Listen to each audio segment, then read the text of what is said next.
Hello viewers, welcome to my channel. आज का हमारा टॉपिक है a house is not a home. ये जो टॉपिक है क्लास 9th इंग्लिश मोमेंट्स जो बुक है उसमें से ये लेसन है।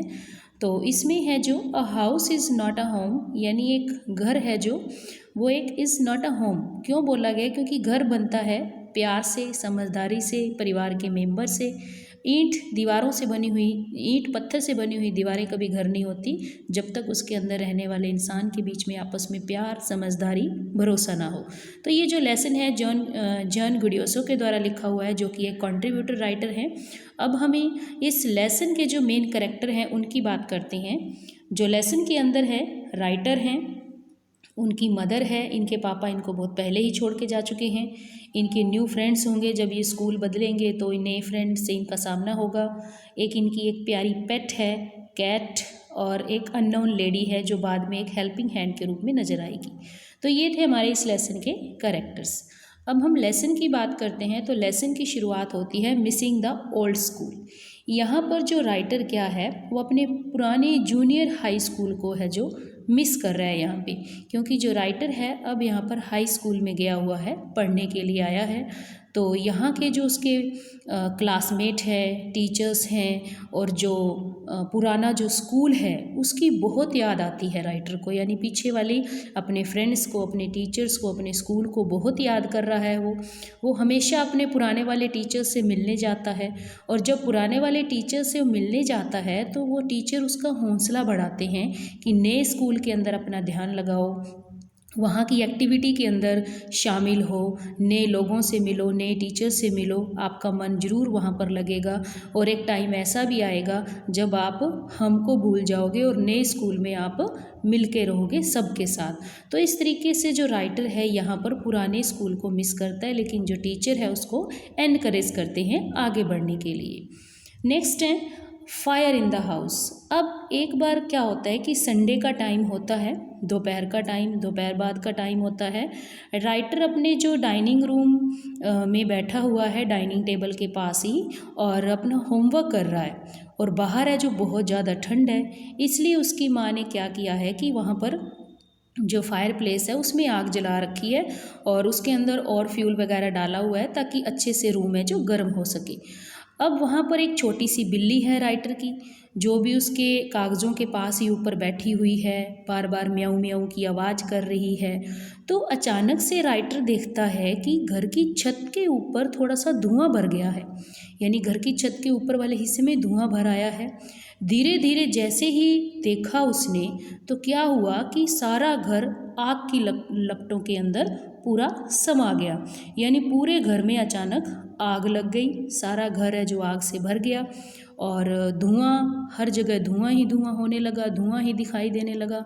और काफ़ी प्रॉब्लम के बाद जो राइटर है घर से बाहर निकला, और जब तक वो घर से बाहर निकलता पूरा घर आग की लपटों में समा चुका था।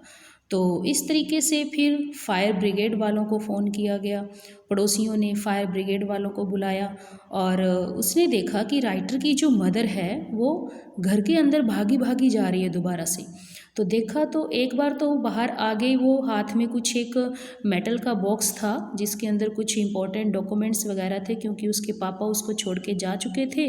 तो इसलिए अपने पापा, अपने हस्बैंड की जो चीज़ें थी, टोकन ऑफ लव थे, उनको उनकी वाइफ है जो संजो के रखना चाहती थी। तो इसलिए उस मेटल बॉक्स को वो लाने गई थी, और दोबारा से जो राइटर की माँ है फिर से दोबारा घर के अंदर जाती है, और वहाँ से कुछ लाने के लिए, जैसे मानो कुछ पुराने फ़ोटोग्राफ वगैरह हैं वो उनको लाने गई हो। तो इस तरीके से जो राइटर है वो भी कोशिश करता है जाने की अपनी माँ के पीछे पीछे कि मैं उसको ले आऊँ साथ में।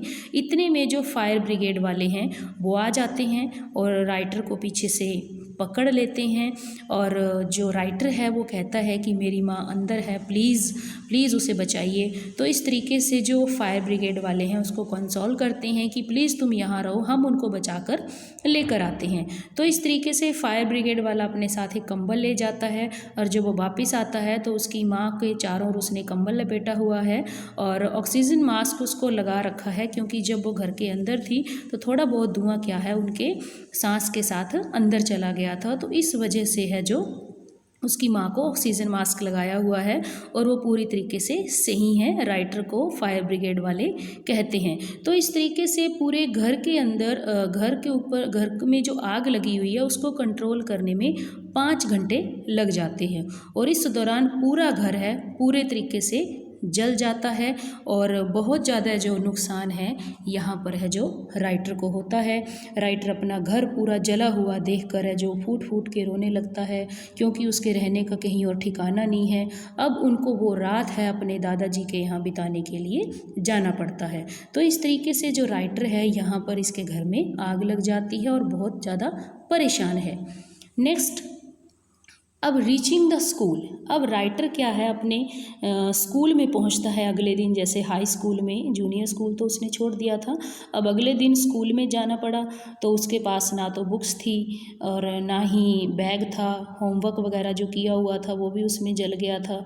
तो उसको यहाँ पर ऐसा लग रहा था राइटर को कि जैसे अब मैं अपना जीवन ख़त्म कर लूँ यहाँ पे, यानी मैं भी मर जाऊँ, क्योंकि उसका सारा यहाँ पे सामान जल के राख हो चुका था, उसकी पुरानी यादें सब जल चुकी थी।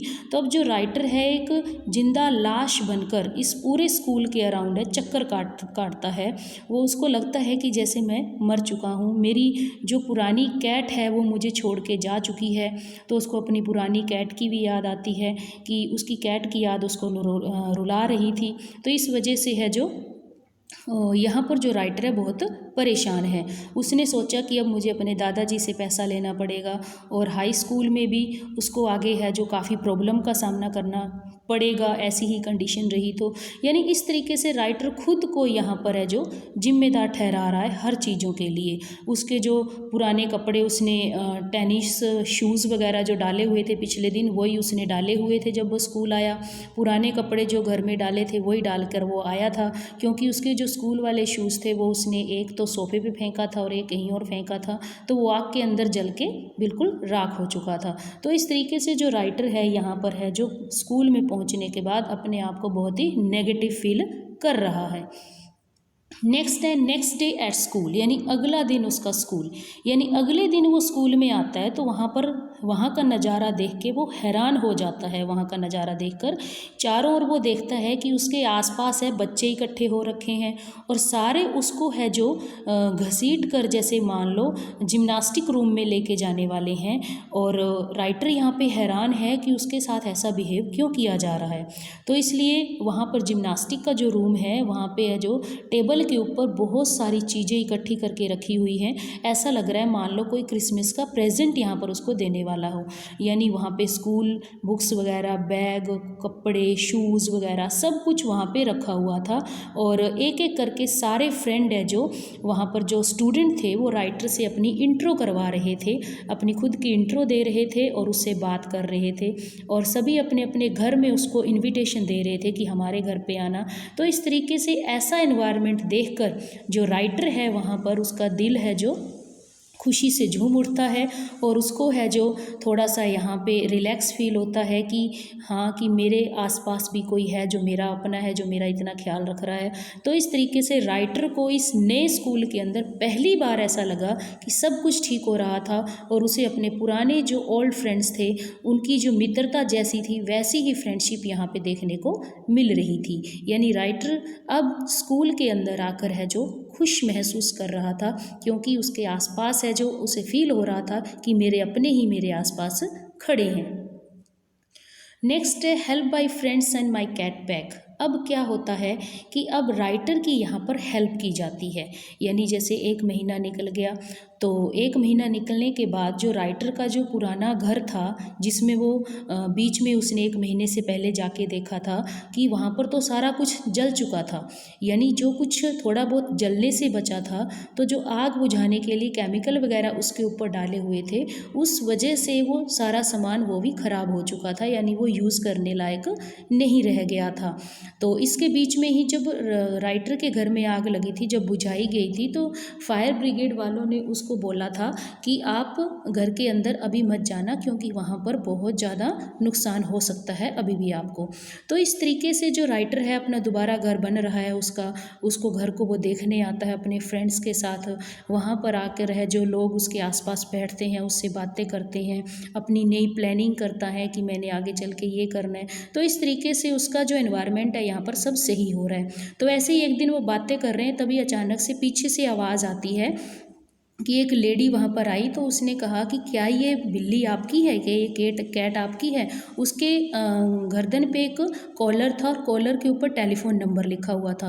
अब जो टेलीफोन, वो कहती है कि कोशिश तो की लेकिन वो नंबर फ़ोन है जो डेड हो चुका था जलने की वजह से, इसलिए बड़ी मुश्किल से इधर उधर पूछताछ करके मैं इस बिल्ली को यहाँ तक पहुँचाने में कामयाब हुई हूँ। तो इस तरीके से राइटर के पास एंड में उसकी बिल्ली भी वापस आ जाती है। तो राइटर यहाँ पे बहुत खुश होता है एंड में और अपने सभी फ्रेंड्स का धन्यवाद करता है और वो अटर्ड यानी बड़बड़ाता है कि my cat is back and so am I, कि अब मेरी बिल्ली मेरे पास वापस आ चुकी है और मैं भी अपनी लाइफ के अंदर अब वापस आ चुका हूँ। और इस तरीके से लाइफ है जो राइटर की यहाँ पर स्मूथली चलने लग जाती है।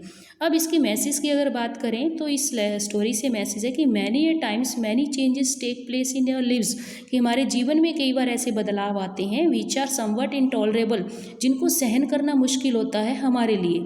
And sometime many teenagers attempt to end up this beautiful life, ऐसा होता है कई बार कि टीनेजर अपनी लाइफ को ही ख़त्म करना चाहते हैं।